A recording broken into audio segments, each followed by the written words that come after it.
오늘은 말씀으로 부흥을 경험하라 라는 제목으로 함께 말씀을 나누겠습니다.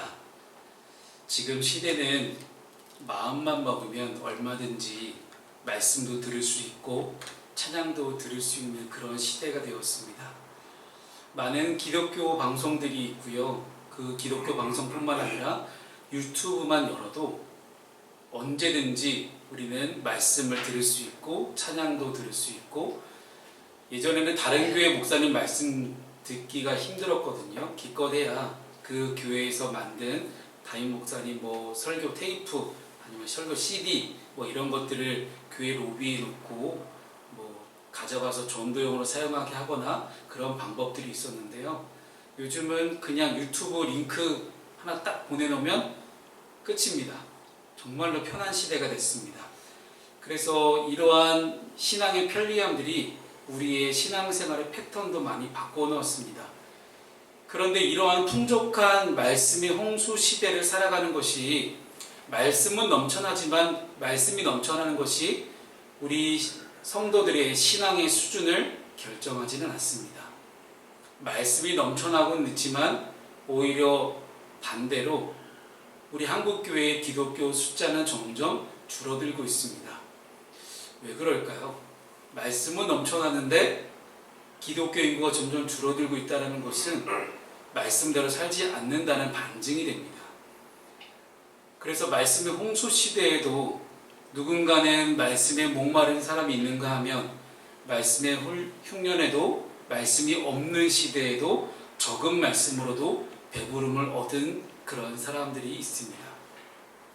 일전에 제가 예를 들었던 북한에서 탈북하셨던 한 할머니, 그분의 이야기를 아마 여러분 기억하실지 모르겠지만, 그분은 성경 66권을 다 통째로 외우시는 분이셨습니다.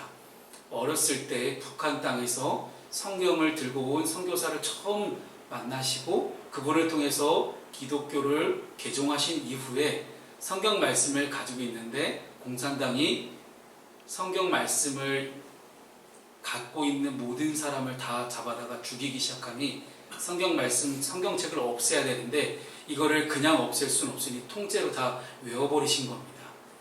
저는 그분의 삶의 이야기를 들으면서 정말로 북한 땅에는 말씀이 기갈이 되고 말씀이 흉년인 그러한 땅이지만 오히려 그 적은 말씀으로도 영적인 배부름을 얻은 분이 계시는구나. 그런 영적인 배부름을 가졌던 분이 영적으로 목말라 있고 영적으로 타락해 있는 대한민국 땅에 들어오셨을 때 그 어디에도 하나님을 위한 진정한 교회가 없구나 한탄하시면서 다시 북한 땅으로 돌아가셨다는 그 이야기를 들으며 너무나 가슴이 아팠습니다. 비단 이러한 상황들은 지금 작금의 대한민국 현실뿐만 아니라 본문의 이스라엘 백성들이 그렇습니다.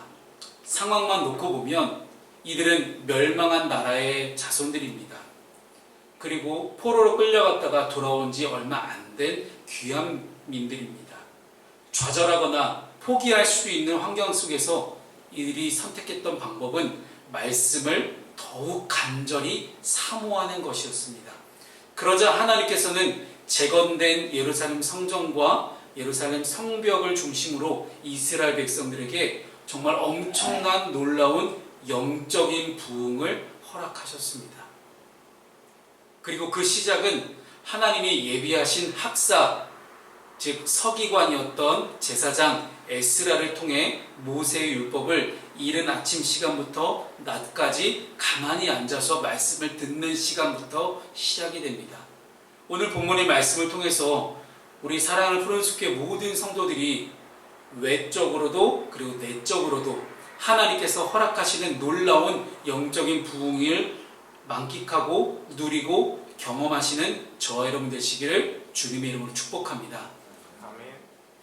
첫 번째 말씀은요, 우리가 말씀으로 부흥을 경험할 때에 우리는 모든 백성들이, 모든 성도들이 마음이 하나가 되어서 하나님을 찾고 구하고 두드린다는 이야기입니다. 느헤미야의 앞선 1장부터 7장까지는 이스라엘 공동체가 하나님의 백성 공동체로 외형적인 기틀이 마련되는 사건들이 계속 나옵니다. 대표적인 사건으로는 예루살렘 성벽을 재건하는 장면이 나오게 되죠. 그런데 오늘 본문 8장부터 느헤미야 13장까지는 그 이스라엘 백성들의 외적인 것이 아닌 내면이 세워지는 사건들이 언급되기 시작합니다. 포로에서 돌아온 이스라엘 백성들이 진정한 하나님의 자녀로 거듭나는 장면입니다. 그 첫 번째 장면이 바로 오늘 모든 백성들이 함께 모여서 한 마음으로 하나님을 찾고 구하고 두드리는 장면입니다. 오늘 본문의 1절 말씀을 함께 읽도록 하겠습니다. 시작.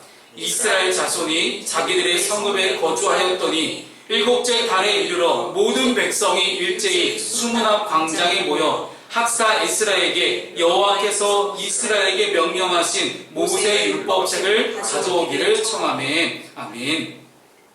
모든 백성이 일제히 수문 앞 광장에 모였다라고 기록을 합니다.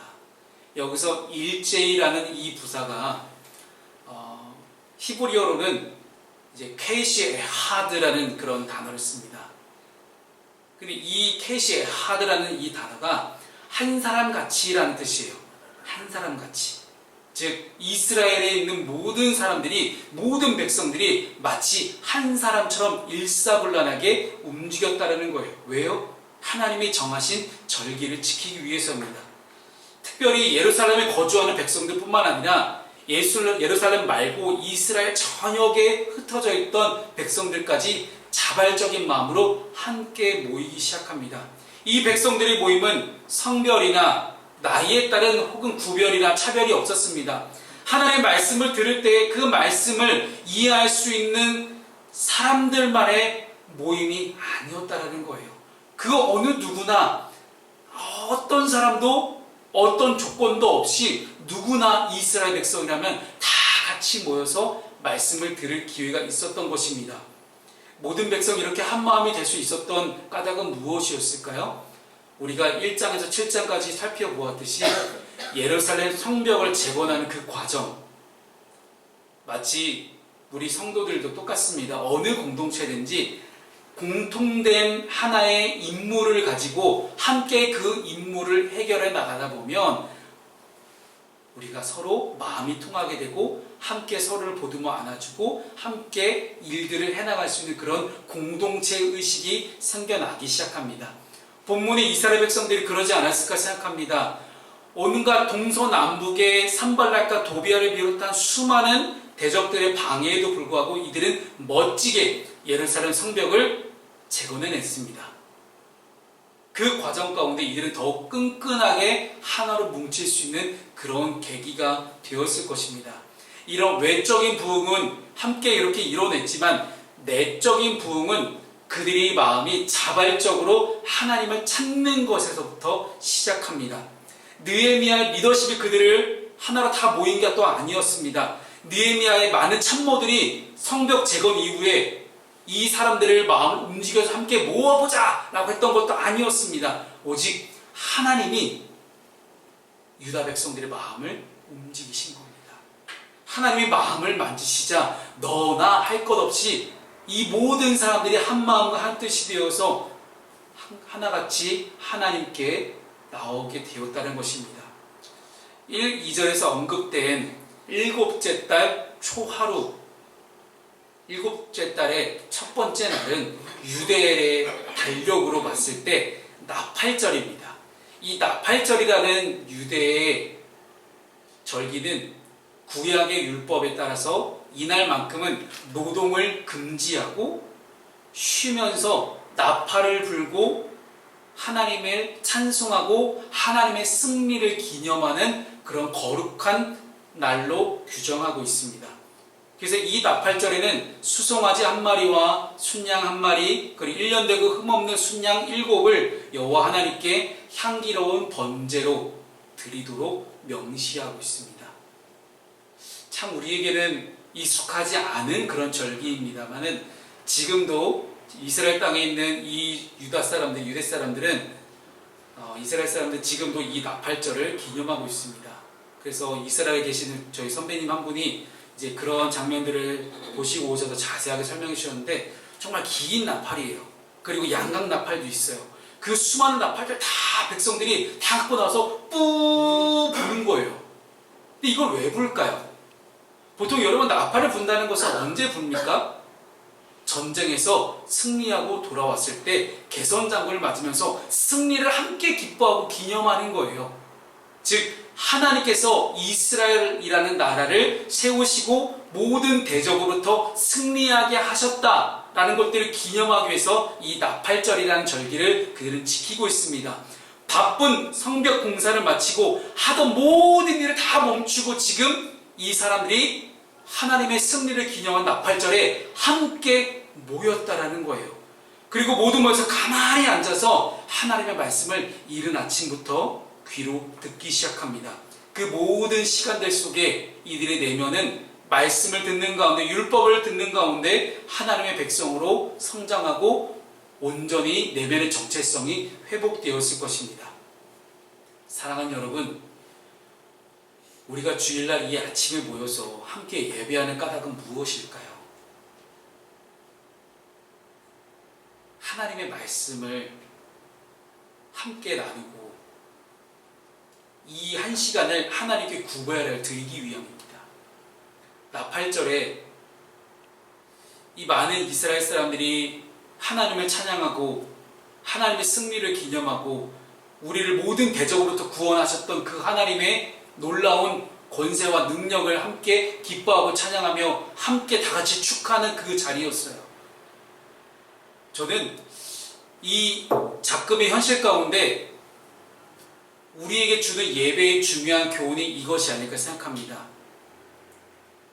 일주일을 살아가며 노동을 해왔고 많은 사람들과의 관계의 문제 가운데 치여 살았던 우리 바쁜 현대인들이 주일 오전 1시간만큼은 함께 모여서 이 시간을 구별할 하나님께 드리고 모든 일주일간의 시간 가운데 나를 지키시고 인도하시고 보호하신 그 하나님께 영광을 돌리며 찬양을 올려드리는 그런 귀하고 복된 시간, 저는 그 시간이 이 예배의 시간이라 생각합니다.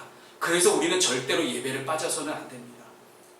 주일을 성수한다, 예배를 반드시 우리가 사수해야 된다, 그 뜻은요 결국 하나님과의 관계성에서 출발을 합니다.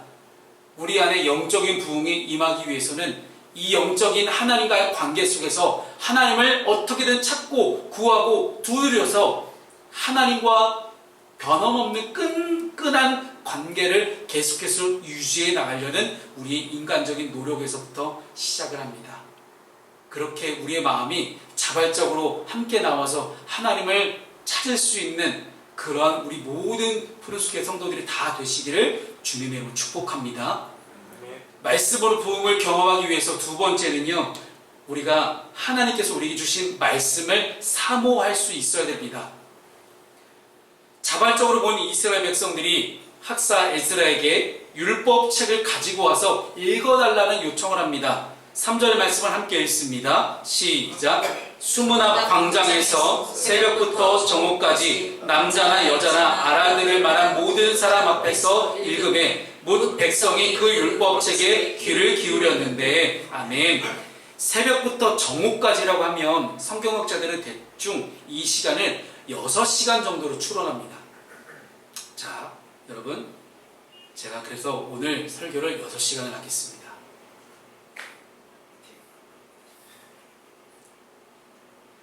제가 설교를 6시간 하면 여러분이 어떨까요? 일단 우리 요한이는 허리를 베베 꼬기 시작하겠죠. 맨 앞자리에 앉아가지고 이러지도 못하고 저러지도 못하고, 그래도 뒤에 분들은 가끔씩 물도 마시려고 하려고 컵 가지고 왔다 갔다도 하는데 요한이만 한 자리에 계속 가만히 앉아있거든요. 6시간 되면 분명히 계속 물을 마셨으니까 화장실도 가고 싶을 거예요. 참 다양한 모습들이 나오겠죠.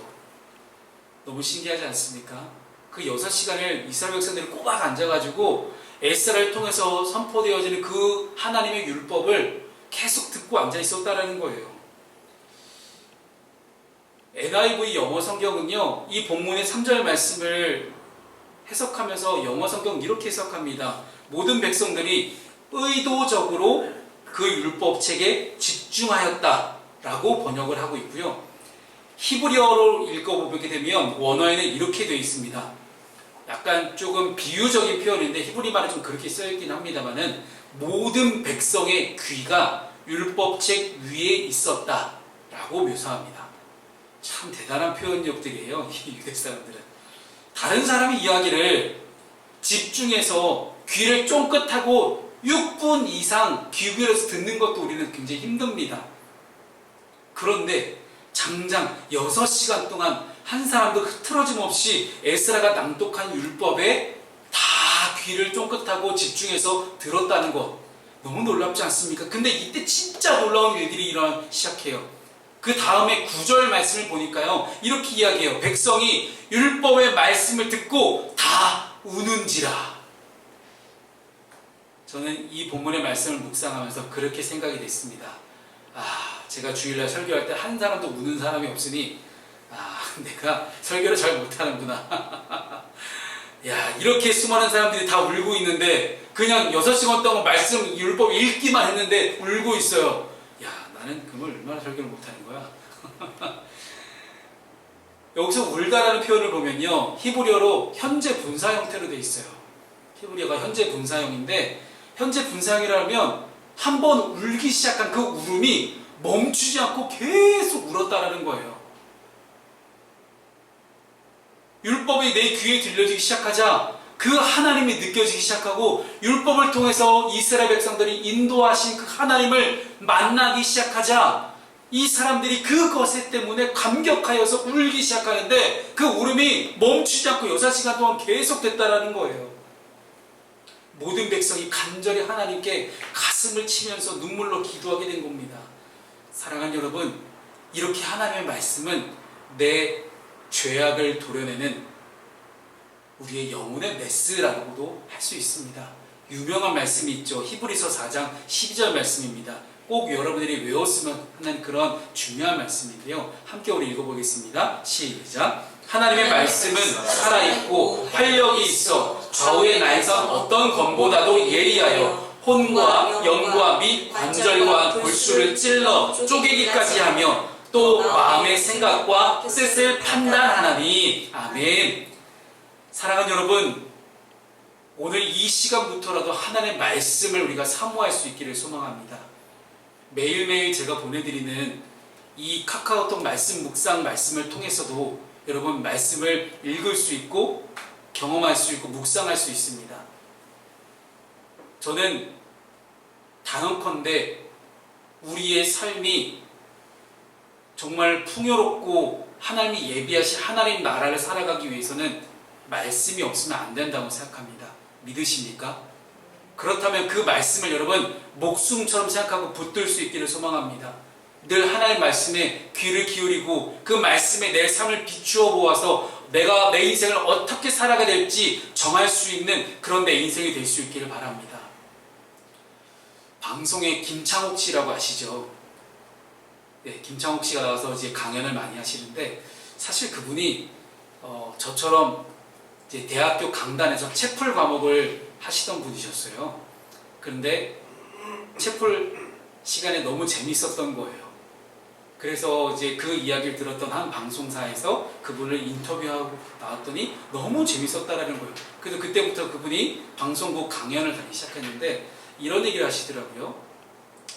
나침반에, 여러분 우리가 뭐 스마트폰에 있는 그런 나침반 말고 진짜 나침반을 보게 되면 나침반에 바늘이 있어요. 그 나침반에 그 바늘이 있는데 그 바늘이 고정되어 있는 거 보셨어요? 가만히 냅두면 이렇게 흔들리다가 싹 고정이 되거든요. 근데 처음부터 탁 고정되어 있지 않아요. 조금씩 흔들리다가 쭉쭉쭉쭉 흔들리다가 어느 순간 방향을 얘가 잡고 멈춥니다. 무슨 얘기였냐면, 우리가 하나님 앞에서 하나님 말씀을 받을 때 내 삶을 하나님 말씀에 비추어 보는 그런 작업들이 필요합니다. 그런데 처음부터 하나님 말씀에 내 삶을 완전히 고정할 수는 없어요. 흔들릴 수 있겠죠. 왼쪽으로 흔들렸다가 오른쪽으로 흔들렸다가 계속 왔다 갔다 할 수도 있어요. 그러나 이렇게 하나님의 말씀을 계속해서 반복해서 듣고 청취하고 말씀에 집중하고 귀를 기울이는 가운데 우리가 어느 순간 내 마음이 좌지우지하던 그 상황 가운데서 하나님 말씀에 고정되는 순간이 반드시 온다라는 것입니다. 그러나 중요한 것은요, 나침반에 계속 방향을 찾으려고 왔다 갔다 하는 것처럼 우리가 방향을 찾는 것이 중요하다는 거예요.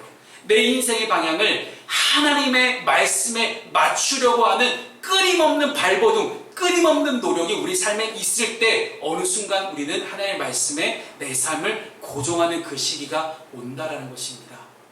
그래서 우리가 말씀을 사모하고 말씀에 내 삶을 확실하게 고정할 수 있는 그 끊임없는 노력, 그 분투와 노력들이 이 땅을 살아가는 가운데 우리 계속 이어질 수 있기를 주님의 이름으로 축복합니다. 아멘. 아멘 하셨어요? 네. 약속 지키셔야 됩니다. 아멘은 목숨같이 지키는 거예요. 네. 세 번째입니다. 자, 말씀을 사모하고 말씀을 우리가 고정했다면, 말씀을 깨달았다면 우리는 실천할 수 있는 삶으로 계속해서 이어질 수 있어야 됩니다. 오늘 본문에 이제 8절 말씀을 함께 읽도록 하겠습니다. 시작. 하나님의 율법책을 낭독하고 그 뜻을 해석하여 백성에게 그 낭독하는 것을 다 깨닫게 하니. 아멘. 이스라엘 백성들에게 율법을 낭독하고 가르치는 것을 에스라 혼자 다 할 수 있었을까요? 지금처럼 저희처럼 작은 교회면 가능하겠죠. 그러나 여러분 큰 대형 교회에 가면 담임 목사님뿐만 아니라 부목사님들도 계시고 전도사님들도 계십니다. 많은 평신도 사역자들도 있고요. 그들이 다 각자 말씀을 가르치고 전하는 사역들을 나누고 있는 거예요. 에스라 혼자 이 수많은 예루살렘에 있는 많은 백성들을 다 가르칠 수 없었기 때문에 여기에 오늘 차름 청년이 힘들게 읽었던 수많은 사람들의 이름이 나옵니다. 이름이 소개된 13명의 레위인들, 13명의 레위인들을 비롯한 수많은 레위 사람들이 백성이 율법을 깨닫도록 돕습니다. 레위인들이 하나님의 율법을 낭독했다는 이 구절을 우리는 대충 두 가지 정도로 해석을 할 수 있거든요. 왜 이렇게까지 나눠서 함께 집중적으로 말씀을 가르쳤을까? 첫 번째는요, 오랜 시간 동안 이들은 70년 이상을 바벨론에서 포로로 살아왔어요. 우리가 아무리 영어를 못해도 미국 가서 한 30년 살면 영어 좀 하지 않겠어요? 어떻게든 조금은 하겠죠. 지금보다는 잘하겠죠. 그렇죠? 네, 아무리 우리 영어를 교과서로 배우지만 미국 가서 30년 살아봐요. 생활 영어 할 수밖에 없어요. 어떻게든 영어를 잘 수밖에 없을 겁니다. 그리고 어느 순간 영어가 더 편해지는 날이 올 수도 있어요. 한국말이 더 어색해지는 순간이 오겠죠. 이 사람들은 어땠겠습니까? 지금 포로에서 돌아온 사람들은요, 70년 전에 포로로 끌려갔던 사람들이 아니라 그들의 후손들이에요. 즉 바벨론에서 태어나고 자라고 먹었던 사람들입니다. 그렇기 때문에 이 사람들은요, 모국어였던 히브리어보다 오히려 바벨론 언어 혹은 아람말, 시리아 말을 더 잘 쓸 수도 있었다라는 거예요. 레위인들은 그래도 율법을 이스라엘 백성들에게 그들이 익숙했던 갈대아 언어, 시리아 언어, 아람 언어, 그 언어로 바꾸어서 이해를 도와주지 않았을까 하는 그런 생각들을 우리는 해볼 수 있습니다. 두 번째 해석은요, 이렇게 유추해 볼 수 있는데, 이미 율법을 떠나서 죄 가운데 무엇이 죄인지 무엇이 선한 것인지도 모르게 살아왔던 그 이스라엘 백성들이 이제는 말씀의 뜻을 분명히 이해하도록 가르쳤다는 의미예요. 이는 레위인들이 율법을 해석하고 풀어서 정확한 말씀의 의미를 해석해주고 설명해 주었다는 그런 뜻입니다. 오랜 시간 동안 그들은 율법과는 상관없이 그들의 인생을 살아왔습니다. 말씀이 어떤 행위는 금지하고 말씀이 어떤 것을 반드시 해야 된다고 가르쳐주는지 그런 것들에 대한 충분한 설명이 필요하지 않았을까. 그래서 에스라가 수많은 레위인들을 다 세워서 말씀을 가르치지 않았을까 생각합니다. 이처럼 성경 말씀을 배우고 깊이 알기 위해서는 말씀을 설명해주고 그 뜻을 깨닫게 해주는 조력자들이 필요합니다. 구약시대에는 선지자, 제사장, 레위인들이 각자 맡은 직분에 따라서 그러한 역할을 감당했습니다. 지금 신약의 시대를 살아가는 우리에게는 주님의 몸된 교회 안에서 말씀을 가르치고 전하는 저 같은 사역자들은 분명히 있지만, 분명한 것은요, 본질적이고 궁극적인 말씀을 깨닫기 위해서는 누가 필요합니까? 성령 하나님이 필요하십니다. 그래서 우리는 성령 충만을 위해서 기도해야 됩니다. 우리 사랑하는 청년들이 그런 이야기를 많이 하죠. 목사님, 말씀 읽으라는 말씀 알겠는데요. 뜻은 알겠는데 말씀 읽어도 뭔 뜻인지 모르겠어요. 그럼 저는 또 이야기합니다. 그래도 읽으세요. 그래도 읽다 보면 성령께서 여러분들의 마음을 움직이시고 말씀을 깨닫게 하는 순간이 반드시 온다라는 거예요. 누군가가 가르쳐주는 말씀은 금방 잊어버리기 쉽습니다. 그러나 성령께서 만지시는 마음의 터치는 계속해서 영원히 남을 수가 있습니다. 성령님은 이 일들을 믿는 그리스도인 안에서 끊임없이 이루어셔서 하나님의 말씀을 바르게 알고 또한 믿을 수 있도록 우리의 삶을 인도해 주시는 그런 하나님이십니다. 따라서 우리가 주님의 몸된 교회 안에서 듣고 배우는 이 하나님의 말씀을 성령님의 조명 아래에서 깨닫고 알고 그 말씀을 실천하는 가운데 우리의 신앙이 성장할 수 있다는 이야기입니다. 우리가 육신으로는 나이를 먹어도 신앙이 성장하지 않을 수도 있고요.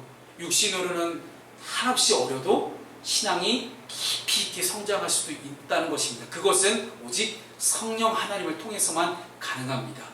나아가 그리스도의 창성한 분량에 이르러서 우리가 하나님 나라에 함께하기 위해서는 주님의 제자가 되어서 맡겨진 자리 가운데 우리가 다른 성도들을 말씀으로 전하고 교육하고 훈련하고 권면하고 가르치는 그 일들에 우리가 함께할 때 우리는 더욱 영적으로 더 성장할 수 있을 것입니다.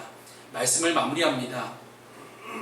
오늘 말씀은 사람의 마음을 고쳐지고 삶의 행동이 변화하는 그 이유가 특출난 사람이나 혹은 직분자에 있지 않음을 분명히 이야기하고 있습니다. 공동체가 변하고 사람이 바뀌는 일들은 무엇으로부터 시작됩니까? 말씀의 능력으로부터 시작됩니다. 읽은 말씀, 읽어준 말씀, 들은 말씀, 들려준 말씀, 이 모든 말씀들이 성령님의 조명 아래에서 우리에게 비추어지고 해석되어지고 밝히 보여졌을 때 우리의 내면과 우리의 삶에서 변화가 나타나기 시작합니다. 이 변화는 그의 내면 안에서 회개를 이끌어내주고 그의 삶에서 순종을 이끌어내줍니다. 아직 여러분 주변에 있는 소중한 사람들의 구원을 위해서 기도하시는 분들이 계시다면 먼저 말씀으로 승부를 걸어보시길 바랍니다. 우리 성령 하나님께서 여러분들의 모든 말씀을 읽고 공부하고 묵상하고 전하는 사역 가운데 함께 하실 것입니다. 그 성령님과 함께 한 주간 여러분 승리하시는 저 여러분 되시기를 주님의 이름으로 축복합니다.